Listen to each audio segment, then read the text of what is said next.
So the first step in the Petrus method is building a 2x2 block. And there are 3 basic ways of doing this. So the first way is you just solve 2 cross edges. And then you solve the F12 pair that goes in between them.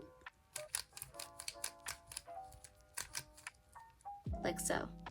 The second way of doing this is you solve 2 cross edges, but you also insert a first layer corner, like this, and then you would solve the middle layer edge, like this, and then make sure to connect everything, and it'll look like this. So the third way of doing this is you solve the F2L pair first, and then you would solve the 2 cross edges.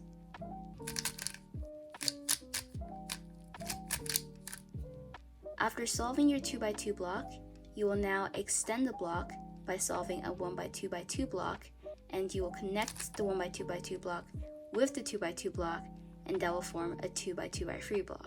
And there are also 3 ways of doing this. So the first way of doing this is you just solve the cross edge, and then you would solve the F12 pair. So the second way of doing this is you solve a cross edge with a first layer corner, like this, and then we solve this block with the middle layer edge. So I guess I can just solve this like this, and then I will solve this edge, which I can do like this.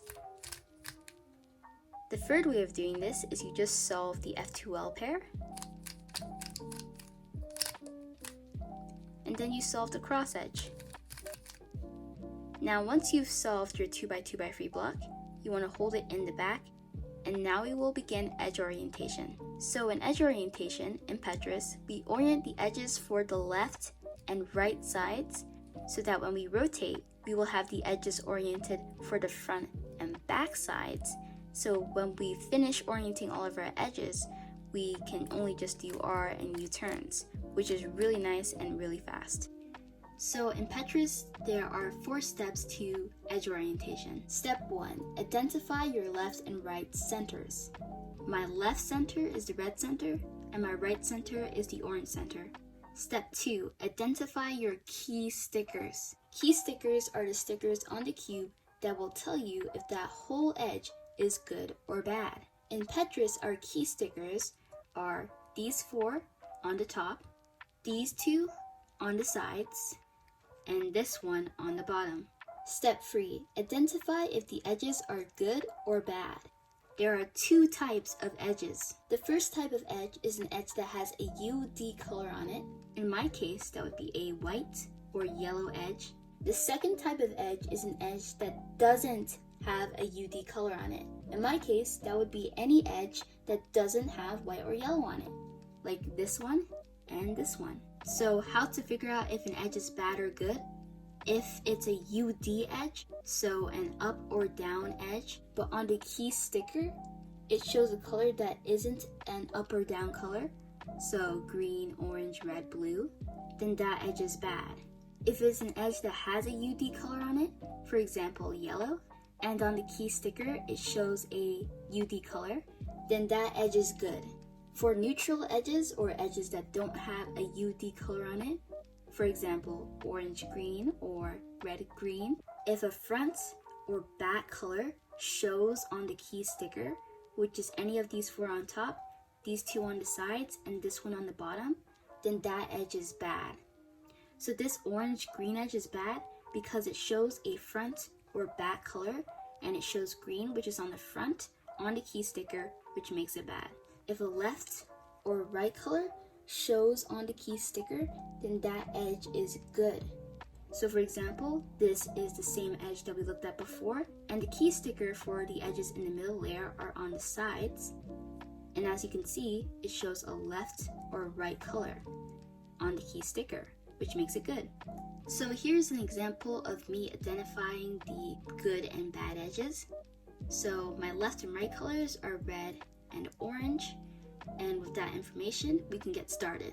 So this edge is good because it's a UD edge, and the UD color is showing on the key sticker, which is any of these 4 on top. This edge is good because it's a UD edge, and a UD color, yellow or white, is showing on the key sticker, which is any of these 4 on top. This edge is a good edge because it is a neutral edge, and on the key sticker it shows a right or left color, which is orange. This edge is bad because it's a neutral edge, but it shows a front or back color on the key sticker. This edge is good because it's a UD edge and it shows a UD color on the key sticker, so this one's good. This one's also good because it's a UD edge that shows a UD color on the key sticker. This edge is bad because it's a UD edge, but it doesn't show a UD color, so UD up down, and it shows a color that isn't up or down, so this edge is bad. Step 4, orient the bad edges. In Petrus, you orient 2 bad edges at a time. The setup is you put 1 bad edge in the middle layer. So, like this, we can put this bad edge in the middle layer. The second bad edge remains in the U layer, and it goes in the UF position. So, up face, F face, UF. Now you can orient both of these edges with a simple R, U prime, R prime insert. R, U prime, R prime. If it were on the left side, it would be L prime, U, L.